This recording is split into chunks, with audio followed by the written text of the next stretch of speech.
আমার প্রিয় ছাত্রছাত্রীরা, আজ আমি চতুর্থ শ্রেণীর অঙ্কের ক্লাস নেব।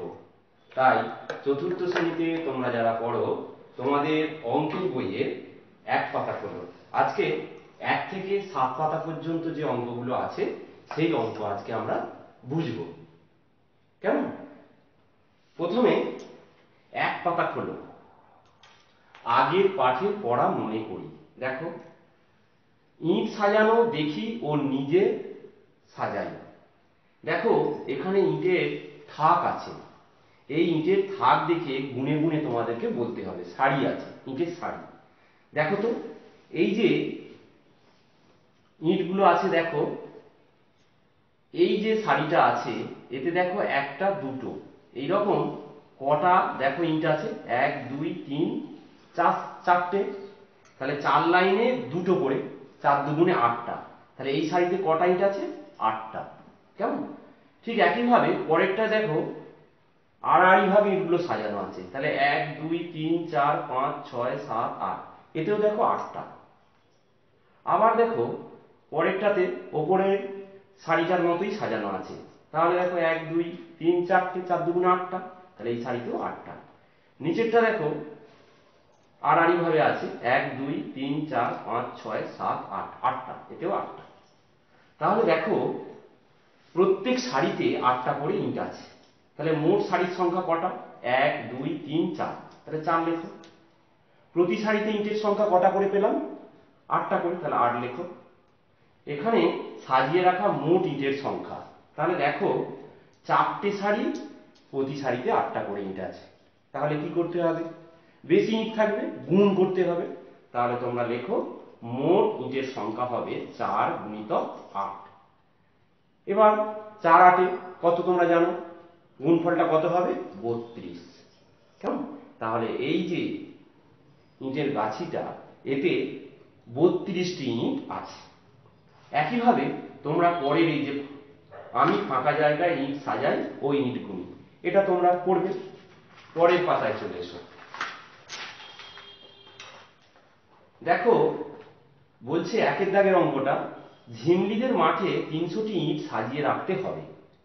প্রতি সারিতে 10টি করে ইট রাখা হবে। প্রতি সারিতে 10টা করে ইট, আর ইটের সংখ্যা মোট কত? 300টা। এবার বলছে মোট সারি হবে, মানে কটা সারি হবে সেটা আমাদেরকে বের করতে হবে। এটা কি করতে হবে জানো?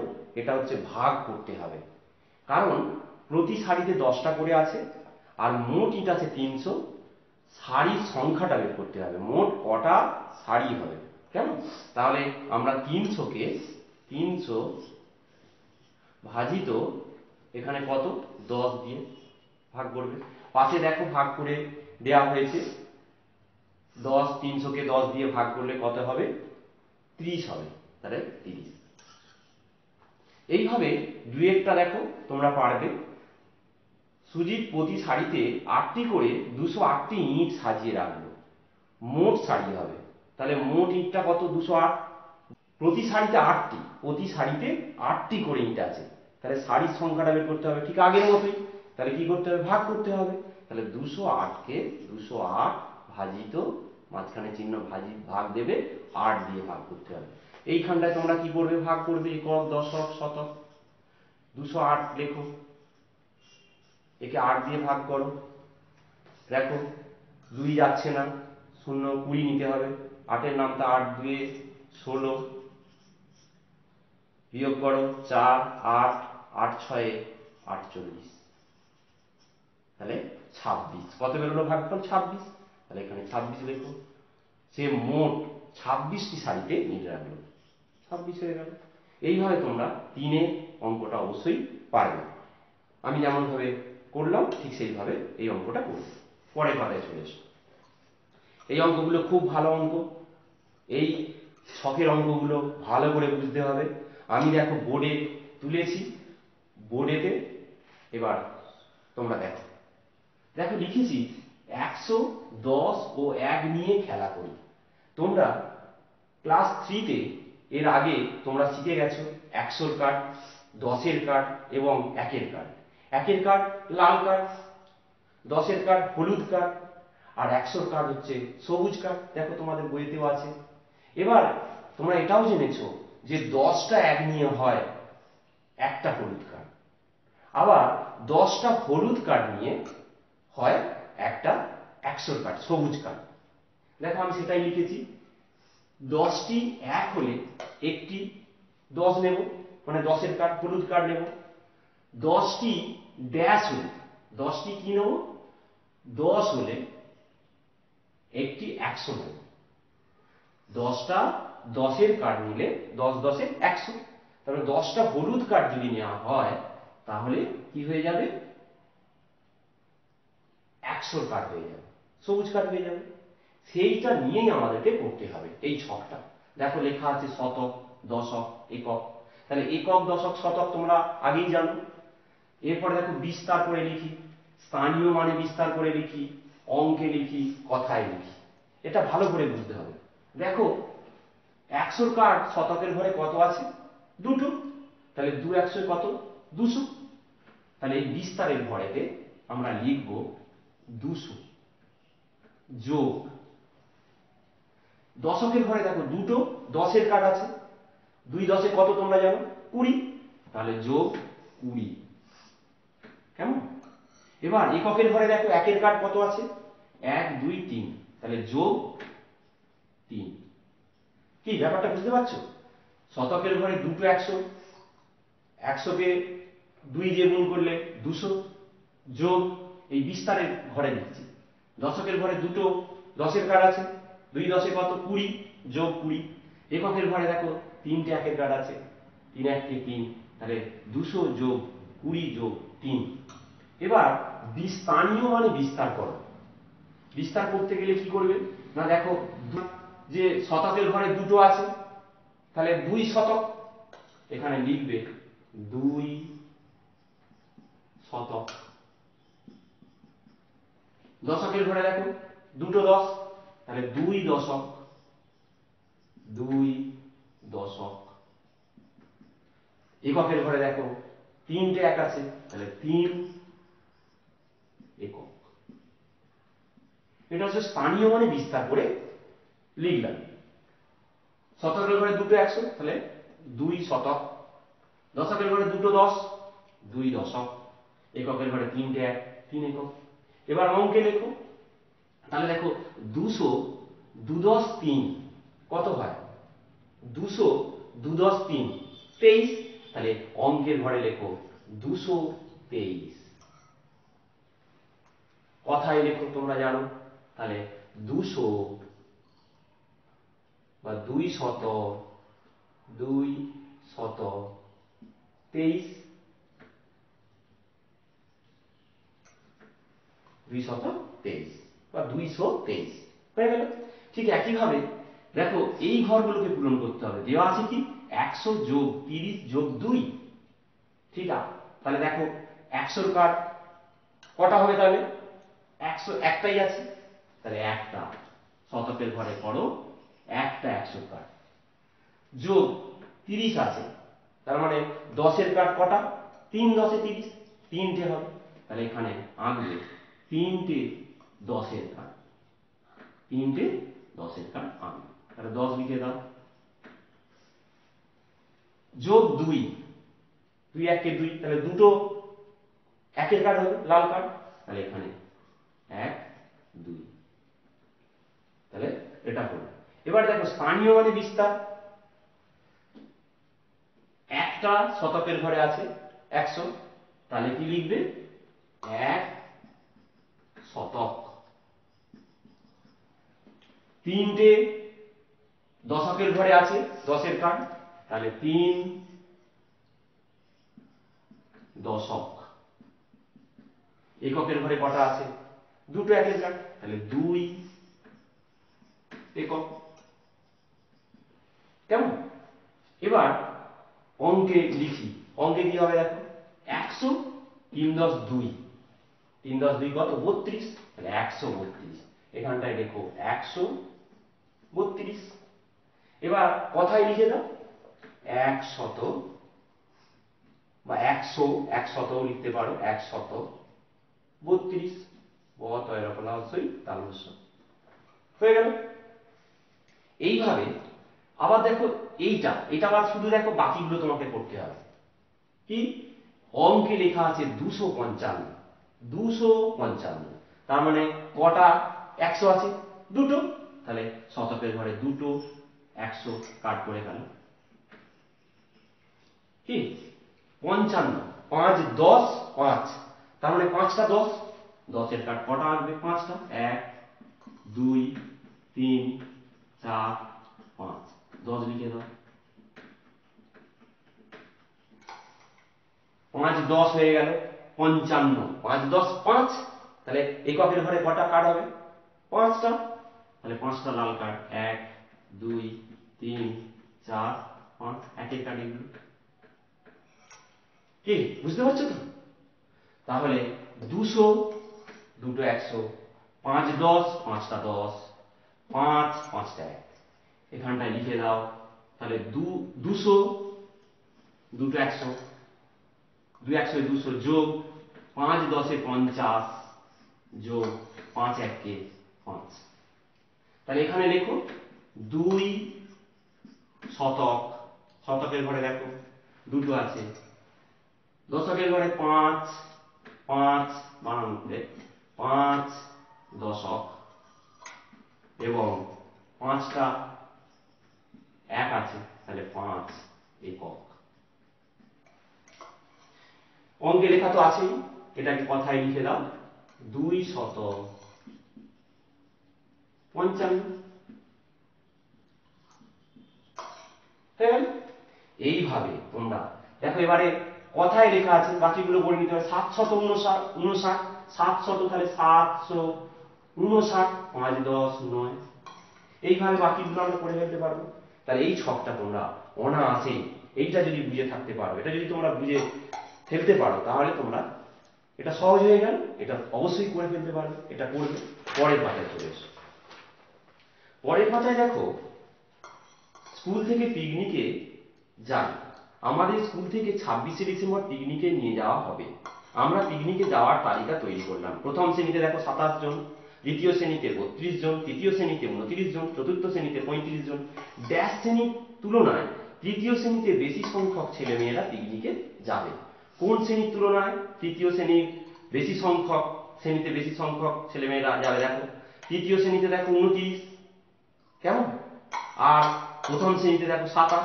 তাহলে কোন শ্রেণীর তুলনায় তৃতীয় শ্রেণীতে বেশি সংখ্যক ছেলেমেয়েরা যাচ্ছে? প্রথম। তাহলে এখানটা প্রথম লিখবে। হয়ে গেল। এরপরে বলছে আবার দ্বিতীয় শ্রেণীর তুলনায় ড্যাশ শ্রেণীতে বেশি সংখ্যক ছেলেমেয়েরা। দ্বিতীয় শ্রেণীতে দেখো 32, আর চতুর্থ শ্রেণীতে দেখো 35। তাহলে কোন শ্রেণীতে বেশি যাচ্ছে? দ্বিতীয় শ্রেণীর তুলনায় চতুর্থ লিখবে। এইভাবে দেখো 27 আর 29, এর মধ্যে বেশি কোনটা? 27 কম, 29 বেশি। তাহলে তোমরা জানো কোন চিহ্নটা বসবে? বেশি চিহ্ন। 29 বেশি, তাহলে 27 ছোট, তাহলে এখানে 27, অর্থাৎ এই রকম চিহ্নটা বসবে। এই রকম দেখো 29 বড়, 32 আর 35, এর মধ্যে দেখো 32 ছোট, ছোট চিহ্নটা বসবে। 35 বড়, তাহলে ছোট চিহ্ন এই যে আগেরটার মতোই হলো। পিকনিকে সবচেয়ে কম সংখ্যক ছেলে মেয়ে যাবে ড্যাশ শ্রেণী। কোন শ্রেণী? দেখো প্রথম শ্রেণী, 27 আছে, তাহলে প্রথম লিখে দাও। সবচেয়ে বেশি সংখ্যক ছেলে মেয়ে যাবে ড্যাশ শ্রেণী। 35 কাদের? চতুর্থ শ্রেণী, তাহলে চতুর্থ লিখে দাও। তাহলে পেলাম দেখো 35, সব থেকে এখানে বেশি আছে 35, তারপরে কোনটা? 32, তাহলে এখানটা লিখবে 32, তারপরে 29, সব শেষে হবে 27। হয়ে গেল। এইভাবে তোমরা পরেরটাও করে নিতে পারবে। মানের ঊর্ধ্বক্রমে তোমরা জানো, ঊর্ধ্বক্রম মানে কি? ছোট থেকে বড়। আর অধক্রম মানে কি? বড় থেকে ছোট। দেখো আমি একটা সিঁড়ি আঁকছি, এটাতেই পরিষ্কার হয়ে যাবে। দেখো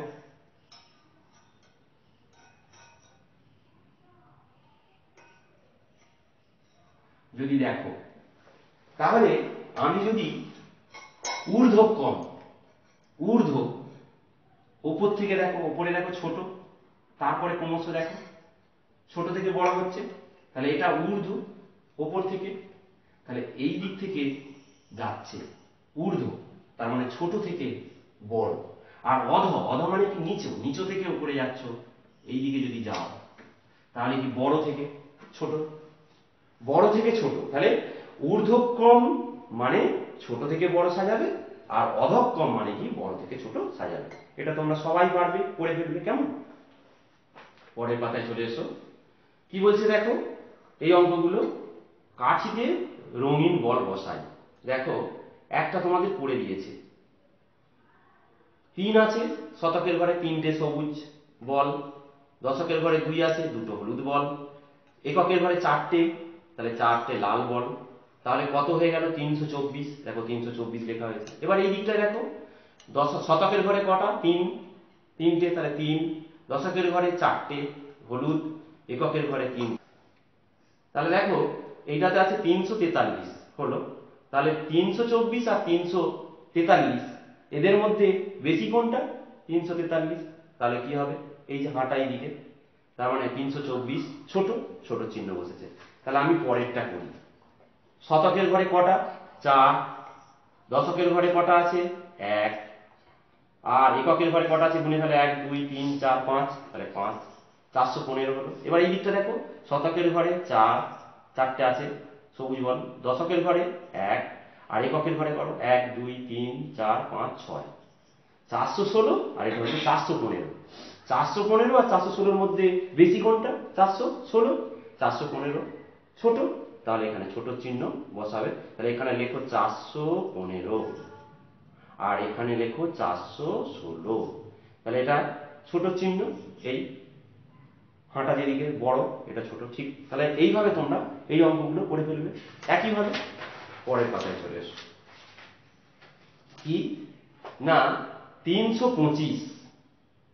এই 325-এর 3-এর প্রকৃত মান, 2-এর প্রকৃত মান, 5-এর প্রকৃত মান, আবার 3-এর স্থানীয় মান, 2-এর স্থানীয় মান, 5-এর স্থানীয় মান। আমি বোর্ডে লিখছি দেখো, 325 সাজা একক, দশক, শতক। এবার দেখো 3, এই যে সংখ্যাটা 3, তার প্রকৃত মান 3, প্রকৃত মান মানে 3 3ই থাকবে। এবার যদি বলা হয় 3-এর স্থানীয় মানটা কত? না 3 শতকের ঘরে আছে, তাহলে 3-এর স্থানীয় মান সমান কত? 3 100 300 শতকের ঘরে আছে, তাহলে 300। 3-এর প্রকৃত মান কিন্তু 3ই। এবার দেখো আমি, এবার দশকের ঘরে কত আছে? 2, তাহলে 2-এর প্রকৃত মান কত? 2, কিন্তু স্থানীয় মান 2-এর স্থানীয় মান কত হবে বলো তো? 2 10, তাহলে 2 10 এ 20। এবার 5-এর প্রকৃত মান 5, এককের ঘরে আছে, কিন্তু 5-এর স্থানীয় মানটা, 5-এর স্থানীয় মান কত হবে? 5 1 কে 5। এটা যদি বুঝে ফেলতে পারো তাহলে এই অঙ্কগুলো সব করে ফেলতে পারবে। আবার বলছি দেখো, 325 আগে একক দশক শতক করে সাজিয়ে নেবে। 3-এর প্রকৃত মান, যেমন তোমার প্রকৃত নাম যদি সবুজ হয় তাহলে সবুজই তোমার প্রকৃত নাম, কিন্তু এবার তোমাদের ডাক নাম থাকে তো, ঠিক সেরকম 3 তার প্রকৃত মান 3, কিন্তু স্থানীয় মান শতকের ঘরে আছে বলে 300। দশকের ঘরে 2 আছে, তাহলে 2-এর প্রকৃত মান 2, কিন্তু 2-এর স্থানীয় মান কত? 2 10 এ 20। আর 5-এর প্রকৃত মান 5, কিন্তু 5-এর স্থানীয়টা কোথায়? কোন স্থানে আছে? একক, তাহলে 5 1 কে 5। এইভাবে এইগুলো করে ফেলবে। লাস্ট 7 পাতা, খুব ভালো। এটা আমি একটা দেখিয়ে দেবো, দিলেই তোমরা পেরে যাবে। 2 4 7 এই দিয়ে আমাদেরকে কি করতে হবে? সংখ্যা গঠন করতে হবে। দেখো 4 শতকের ঘরে, শতকের ঘরে ভালো করে দেখো, আগে সাজাও, একক, দশক, শতক। সংখ্যাটা কি? 2 4 আর 7। ভালো করে বোঝার চেষ্টা করো, দেখতে পাচ্ছ তো? দেখো তাহলে বলছে শতকের ঘরে 4, তাহলে শতকের ঘরে 4 বসিয়ে দাও। এবার বাকি দুটো সংখ্যা 2 আর 7, মনে করো দশকের ঘরে যদি 2 বসাই, 7কে তাহলে এককের ঘরে বসাবো। আবার দেখো শতকের ঘরে 4 রাখো, ওই দুটো সংখ্যা 2 আর 7 এদের মধ্যে স্থান পরিবর্তন করে দাও, 7কে দশকের ঘরে নিয়ে চলে এসো, আর দশকের ঘরে 2 যে ছিল এককের ঘরে নিয়ে চলে যাও। তাহলে দুটো করে সংখ্যা পাচ্ছি না? দেখো 427 হলো, আর একটা হলো 472। তাহলে তোমরা এখানে একটা করে দেওয়া আছে। ঠিক একইভাবে 4 যদি দশকের ঘরে থাকে, তাহলে দশকের ঘরে মনে করো 4 আছে, এটা করলাম। এবার আমি একটা নিচে মনে করো করছি দশকের ঘরে 4, তাহলে দশকের ঘরে 4 বসালাম। এবার 2 আর 7 এর মধ্যে স্থান বিনিময় করে দাও, তাহলে 2 আর 7 বসালাম। এবার পরে দশকের ঘরে 4 রেখে দিলাম, 7 আর 2টাকে স্থান পরিবর্তন করে দাও, 7টাকে শতকের ঘরে নিয়ে এসো আর 2টাকে এককের ঘরে নিয়ে যাও। দেখো 247 আর এক হয়ে গেল 742। 4 কিন্তু দশকের ঘরেই আছে, কেমন? তাহলে এটা গেল। এবার এককের ঘরে, যদি এককের ঘরে 4কে রাখা হয় তখন দেখো দুটো করে সংখ্যা গঠন হচ্ছে। 4কে এককের ঘরে রাখছি 4। এবার তাহলে 4 বাদ দিয়ে 2 আর 7, 2 আর 7 বসালাম। এককের ঘরে 4 রাখলাম। এবার 7 আর 2টা এদের মধ্যে স্থান বিনিময় করো, 7কে শতকে নিয়ে এসো, 2কে, তাহলে 274 আর হয়ে গেল 724। এইভাবে তোমরা এই প্রত্যেকটা অঙ্ক একইভাবে আমি যেভাবে করলাম এইভাবে করে ফেলবে, কেমন? এগুলোই তোমাদের বাড়ির কাজ রইল। তাহলে 7 পাতা পর্যন্তই আজকে তোমাদের পড়া, কেমন? এখানেই তাহলে তোমাদের অঙ্কের ক্লাস শেষ করছি। তোমরা সবাই খুব ভালো থেকো, সুস্থ থেকো, সাবধানে থেকো।